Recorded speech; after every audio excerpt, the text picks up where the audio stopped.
वैसे तो दोस्तों मेरी बुक प्रमोशन से काफ़ी लोगों को दिक्कत हो रही है और बहुत ज़्यादा सर में दर्द भी हो रहा है।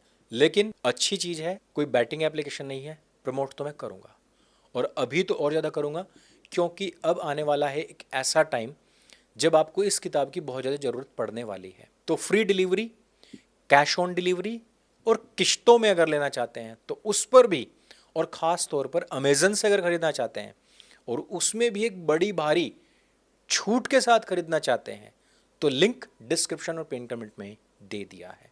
वहां पर जाकर आप इस किताब को खरीदें, पढ़ें और दूसरों को भी प्रेरित करें।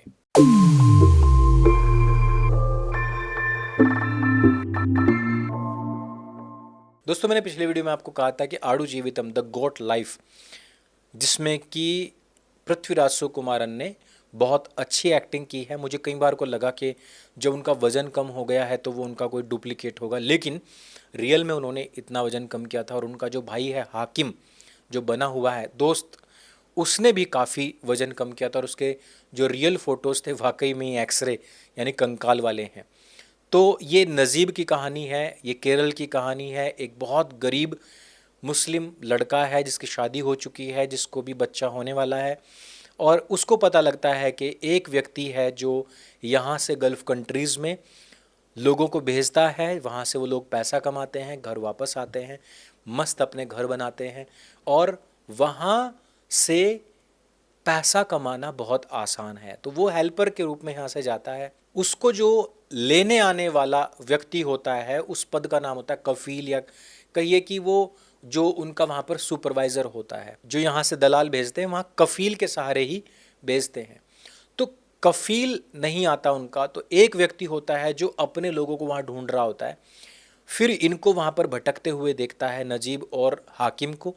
फिर इनके जो वीज़ा और पासपोर्ट है उनको हथिया लेता है और अपनी गाड़ी में इनका सामान फेंक देता है। तो कोई भी व्यक्ति होगा तो कैसे ही रुक पाएगा, वो भागते हुए गाड़ी में चढ़ जाते हैं। बहुत ठंड होती है। वहाँ ले जाकर इनको एक तबेले में, जहाँ पर बहुत सारी बकरियाँ हैं, भेड़ हैं, ऊँट हैं, वहाँ पर इसको फेंक दिया जाता है। ये नेटफ्लिक्स पर जब मैंने देखी तो वास्तव में ये रोंगटे खड़े करने वाली थी और काफ़ी लोगों ने इसका रिव्यू भी किया होगा, लेकिन मैं अपनी भाषा में, अपने शब्दों में इसको ज़रूर कहना चाहूँगा, क्योंकि कहा तो लोगों ने सोफिया गर्ल्स कॉलेज केस पर भी था, लेकिन जब मैंने कहा तो विवाद हो गया था। मैं विवाद तो नहीं खड़ा करना चाहता हूँ क्योंकि ऑलरेडी 3-4 केस चल रहे हैं, मैं नहीं चाहता कि और केस हों। लेकिन मैं ज़रूर बताना चाहता हूँ कि किस प्रकार से इंडियन मुस्लिम्स, जिनको एक यूटोपिया में, एक बबल में जीने की आदत हो चुकी है कि हमारे 56 देश हैं, 57 देश हैं और हम सब के सब मोमीन भाई हैं, यहाँ पर बैठ कर के ये जय फ़िलिस्तीन करते हैं क्योंकि इनको लगता है कि वो हमारे मोमीन भाई हैं, जबकि वो इनको जूते की नोक पर भी नहीं रखते। अगर वो इनकी थोड़ी सी भी इज्जत कर रहे होते तो ये लोग यहाँ से भाग कर के अब तक फ़िलिस्तीन जा चुके होते। ये लोग वहाँ पर जा कर के अभी तक राज कर रहे होते हैं, उनकी बेटियों के साथ में निकाह कर रहे होते, क्योंकि वहाँ के पुरुषों को मैक्सिमम ख़त्म कर दिया जा चुका है और महिला बच्चे ही बचे हैं। लेकिन इन बेचारों की जो इज्जत है वहाँ पर क्या है, वो मैं आपको इस वीडियो में बताना चाहता हूँ। तो नजीब वहाँ पर पहुँचता है, उसको लगता है कि मैं तो सुपरवाइज़र के थ्रू आया था, मैं एक हेल्पर था, मुझे कोई काम करना था यहाँ पर, जैसे किसी प्रकार का कोई बिजली का काम होता है, कोई भी हेल्पिंग का ऐसा काम।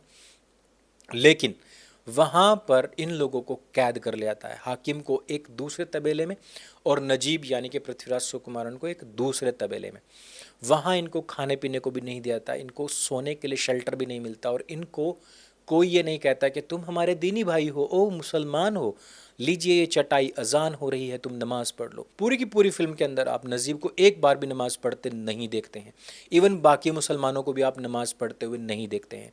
नजीब की ये असली कहानी है जो केरल से इसी प्रकार से एबडक्ट कर लिया गया था और उसी ने आकर के जो बताया था वही इस फिल्म में बनाया गया है, दिखाया गया है। अब होता यह है कि नजीब को धीरे धीरे वहाँ पर वक्त बीतता जाता है, वो भागने की कोशिश करता है। जो उसका कफील होता है वो उसकी टांग तोड़ देता है, वो उसको बहुत बुरी तरीके से मारता पीटता है। कुछ समय के बाद में हालात ऐसे हो जाते हैं कि वो अपनी शक्ल भी नहीं पहचान पाता, उसके बालों में रेत भर जाती है, उसकी आंखें अंधिया जाती हैं। लेकिन फिर से मैं याद दिलाना चाहूँगा कि वो नजीब को या उधर हाकिम को क्या बुलाते होंगे, वो उनको हिंदी और हिंदू ही बुलाते थे। और ये आज भी है, जब ये लोग हज पर जाते हैं तो इनको कोई मोहम्मदीन, मुसलमान, मुसलमान मेरे भाई, भाई जान कह करके नहीं बुलाता।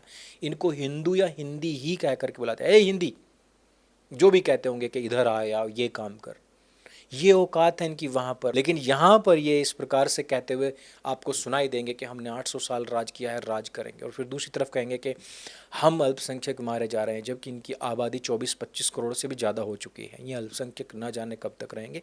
24-25 करोड़ में मुसलमानों के कई सारे देश समा जाते हैं, और पूरे विश्व के अंदर दूसरे नंबर की सबसे ज़्यादा मुस्लिम पॉपुलेशन, प्रदूषण हमारे देश के अंदर है। तो अब नजीब का धीरे धीरे धीरे धीरे अल्लाह से विश्वास उठता चला जाता है। वो कहता है कि क्या मैं अल्लाह से प्रार्थना करूं, लेकिन फिर वो कहता है कि जिस अल्लाह ने मुझे इस सिचुएशन में फेंका है और जो मुझे वापस आकर देख ही नहीं रहा, तो मैं क्यों उस अल्लाह को मानूं। ये फिल्म जैसे जैसे आगे बढ़ती जाती है, आपके रोंगटे भी खड़े होते जाते हैं और आप उसमें बंधते चले जाते हैं। एक ऐसा सैलाब आता है कि जो आपके पूरे दिमाग को हाईजैक करके उस स्क्रीन में ले जाएगा और वहाँ पर आपको खेलने, नाचने, कूदने और जो भी कुछ वो करना चाहे उसके लिए मजबूर कर देगा। वहाँ आपका दिमाग खुद जीता है उस वातावरण में। बवंडर आ रहा है तो आपको महसूस होगा कि हाँ वास्तव में आ रहा है। पृथ्वीराज सुकुमारन को मैंने पहले भी कई फिल्मों में देखा है और सलार में भी देखा है। सलार में तो वो नाक में कोक्का डाल के तो भाई कतई ढंग का नहीं लग रहा वो। लेकिन अगर इसमें देखेंगे आप तो उसने जो ट्रांसफॉर्मेशन की है ना, वो वाकई में ही रणदीप हुड्डा टाइप है जो उसने सरबजीत में करके दिखाई थी। और एक्टिंग बहुत उम्दा, बहुत ही ज़बरदस्त है। तो इस पूरी फिल्म का लब्बो लुबाब ये होता है कि लास्ट में इसको बचाने वाले कौन होते हैं। एक हिंदू ग्रुप होता है जो वहाँ पर रेस्टोरेंट चला रहा होता है मालाबार के नाम से, और वो लोग इसको लेकर के आते हैं। वो लोग इसका इलाज कराते हैं, इसके बाल वाल काटते हैं, इसको दूसरे कपड़े देते हैं। लेकिन उस देश का एक नियम था कि अगर इस प्रकार से कोई कफील के अंडर में है कोई गुलाम, तो उस गुलाम को एक बार फिर से ले जाया जाता है अगर वो अपने काफिले से भाग कर आया है, अपनी जो जहाँ पर उसको जॉब दी गई थी, ड्यूटी दी गई थी, वहाँ से भाग करके आया है। तो जब इसका कफील इसके सामने आता है तो वो इसको ले नहीं जाता, छोड़ देता है, और वो बोलता है कि एक्चुअली तू मेरा गुलाम नहीं था, मैंने तुझे गलती से उठा लिया था। अगर तू वास्तव में वही होता तो मैं आज तुझे मारते पीटते घसीटते यहाँ से लेकर के जाता। तब उसकी जान बचती है और वो यहाँ से वापस भारत की सरकार उसको लेकर आती है अपने देश में। लेकिन आता सिर्फ वही है, उसका जो दूसरा साथी था यानी कि हाकिम, वो नहीं आता है। उसको अल्लाह में विश्वास था, उसको लगता था कि अल्लाह हमें बाहर निकालेगा, रास्ता दिखाएगा, लेकिन हाकिम मर जाता है। एक और होता है जो अफ्रीकन है, हबसी है, और वो इनको लेकर आता है, और वो जो जर्नी है वो वास्तव में देखने के लायक है, लेकिन वो भी रास्ते में ही कहीं गायब हो जाता है। उसका भी कभी कोई अता पता नहीं मिलता।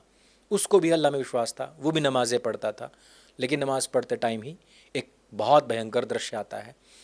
तो इस फिल्म में बहुत ही अच्छे तरीके से दिखाया गया है कि हमें क्यों इतना ज़्यादा अंधा नहीं होना चाहिए अपनी कौम को लेकर के, अपने ये 56 या 57 देशों को लेकर के। अपना देश है वही अच्छा है। नजीब का लास्ट में जो एक संदेश या एक मैसेज रहता है वो भी यही है कि अपना देश सबसे अच्छा है।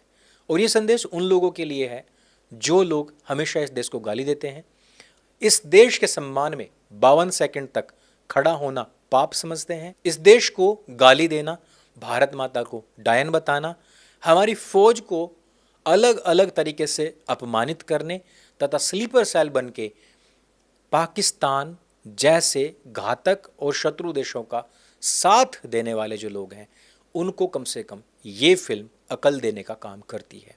वैसे तो इनके दीन में अकल का दखल बिल्कुल भी काबिल बर्दाश्त नहीं है, लेकिन मुझे लगता है कि कुछ लोग जो भुक्तभोगी होंगे, जिन्होंने वहाँ पर जाकर ये बात देखी होगी कि नहीं भाई वो हमारे दीनी भाई नहीं हैं, वो सिर्फ अपने काम से मतलब रखते हैं, और वो सिर्फ और सिर्फ हमें अपने जूते की नोक पर एक कुत्ते की तरह रखते हैं, तो वो लोग वास्तव में इस फिल्म की महत्ता को समझेंगे। मुझे लगता है कि आने वाले समय में ये फिल्म कोई एक बड़ा अवार्ड तो जरूर जीतने वाली है। तो नेटफ्लिक्स पर आप बहुत सारी गंदगियां देखते हैं, जैसे कि मैंने बताया था कि IC814 भी कुछ लोग देख रहे हैं और उससे पहले अन्नपूर्णी भी देखी थी और बहुत सारा गंद कंज्यूम कर रहे थे। उसको ना देख करके आप ये जरूर देखें और हो सके तो इतना पैसा आप पर मंथ नेटफ्लिक्स में देते हैं वो बचाएं और कहीं ढंग की जगह पर लगाएं। तो इस वीडियो में सिर्फ इतना है। अगर ये वीडियो आपको अच्छी लगती है, जानकारी से भरपूर लगती है और जिन लोगों ने फिल्म देखी है और उनको लगता है कि वास्तव में ये फिल्म कहीं ना कहीं एक सही संदेश देने का काम करती है, तो हमें नीचे कमेंट करके अवश्य बताएं। इसी प्रकार से हमारा सहयोग करते रहिए। मेरे संग बोली सत्य सनातन वैदिक धर्म की जय। जय हिंद, वंदे मातरम।